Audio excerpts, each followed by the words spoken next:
Hello and welcome to another episode of Shaky Jack's Marine Madness. In this episode we're going to discuss the batteries and the condition of the batteries in the boat. Again, this video is about the restoration of 46-foot Bertram motor yacht, and in this episode I find out whether or not the batteries that came with the boat held the charge for 2 years. So stay tuned and you can find out just exactly how that process went, how we found the batteries in the boat and what condition they were in. The search for the batteries. I'm in the engine room. One of the first things I want to do is I want to get the batteries out of the boat. I want to get them on a charger. And I want to see, well, quite honestly, I want to see if they can be saved. They've been sitting here for years. And I want to find those batteries, and I want to, well, put a voltmeter on them and see what I got, but I got to find them. So I looked around as best I could, expecting, quite honestly, to find them somewhere right near the engines. Saw a couple of hopeful areas, like underneath this section of floor here, but nope, they weren't there. So then I climbed up further into the back of the boat, in the middle of the engine room, the forward part of the engine room. I climbed back there to look for the batteries back there, back where the freshwater seacocks are, the raw water seacocks. And then I climbed back in there and I started looking forward. About that time, my friend Dave dropped down here in the hatch to help me, and I turned around and looked at him and said, "I don't suppose you've seen the batteries?" And he was standing where I'm standing now, and as I did that, I kind of put my eyes down. I saw these two big doors here, these two handles, and inside the handle it looked like I could see the caps of batteries. And I thought, wait a minute, those cabinets look awfully big. I was looking for a battery, a car battery, or maybe a RV battery. I wasn't looking for batteries that would go in here. And I was looking for 4 of these batteries per engine, for maybe a total of 8, and maybe a couple more for house batteries. But I wasn't looking for this. That just shows you how naive I am.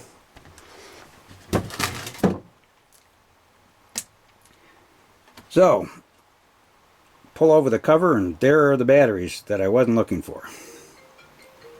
These are 8-volt batteries, and there are 4 of them. And they are hooked in series, and that means these are 32-volt starters on these engines and 32-volt generators. And so that's what we got. So the next question is, what condition are they in?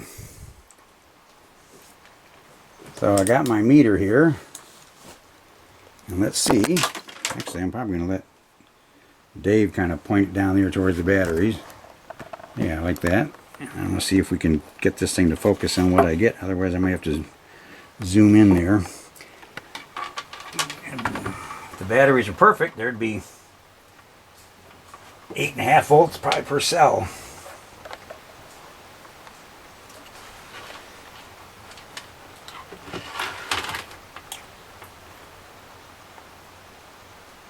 Yeah, that one's got 8 volts on it.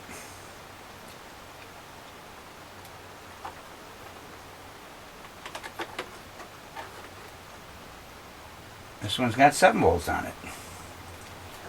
And I can already tell you now that, having already checked the other 2, they have 6.5, 7 volts on them. Which is pretty impressive, considering the boat has been sitting here with the batteries disconnected, no charger on them, for years. Now, where I'm standing in this box is where the other 4 batteries were. The other 4 batteries were here. Dave and I decided we'd pull those out and take them to the shop to charge them. Well, they're heavy. They're very heavy. By the time we lugged them out of here and got them up those stairs and across the aft deck and down the ladder to the swim platform and down this ladder, the swim platform ladder, onto the ground and into the back of the car, and then to the shop and then out of the shop and to some place where I could get a charger on them. We were whooped. So we decided this time we would bring a power supply to the boat to charge these batteries. So this is what we're using to charge the batteries. It's a variable voltage, variable current power supply. And we're just going to try to bring them up, each 8-volt battery at a time, limiting the current, keeping the voltage constant, and trickle charge them back to life, which will take about 3 to 4 days per battery. And at the end of that, we've already done the other 4 batteries we pulled out of the front, and they all came up and they all took a charge and they all have 100% capacity. And I'm assuming we're going to get the same thing out of these. And this morning I threw one of those on the scale before we brought them back down here. 125 pounds. Each battery weighs 125 pounds and there's 8 of them. Now I still have to find the house battery, or batteries, and those should be 12 volt, and I have to find those, and we have to get those out or charge those here also. But so far, the 4 batteries that we did charge have held the charge now for 4 or 5 days, so I feel pretty good about those. And that's the saga about the batteries. So now the way we're going to do this is, you can see that lead is already hooked up to the positive post and back. And I'm going to take my other alligator clip that I made up specifically for this. And there's my other alligator clip. And I'm going to hook it up to this battery, and there will be sparks because there's power on the batteries. So now that's hooked up. If you go back up here, you'll see that the power supply, which has no power on it, the meter is showing there's 8 volts or so on there. Turn the power supply on. Current draw comes up.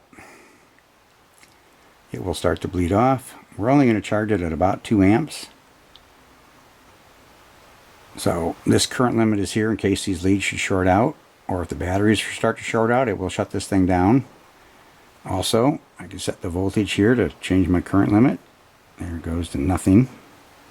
So I'm going to have it start off right here about 3 amps. Now, something else I want you to notice that I did. I made this little harness up out of 10 gauge wire.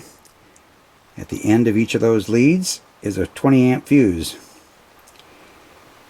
Should one of these clips pop off while I'm not present and touch the wrong terminal and cause a short, the fuse will pop.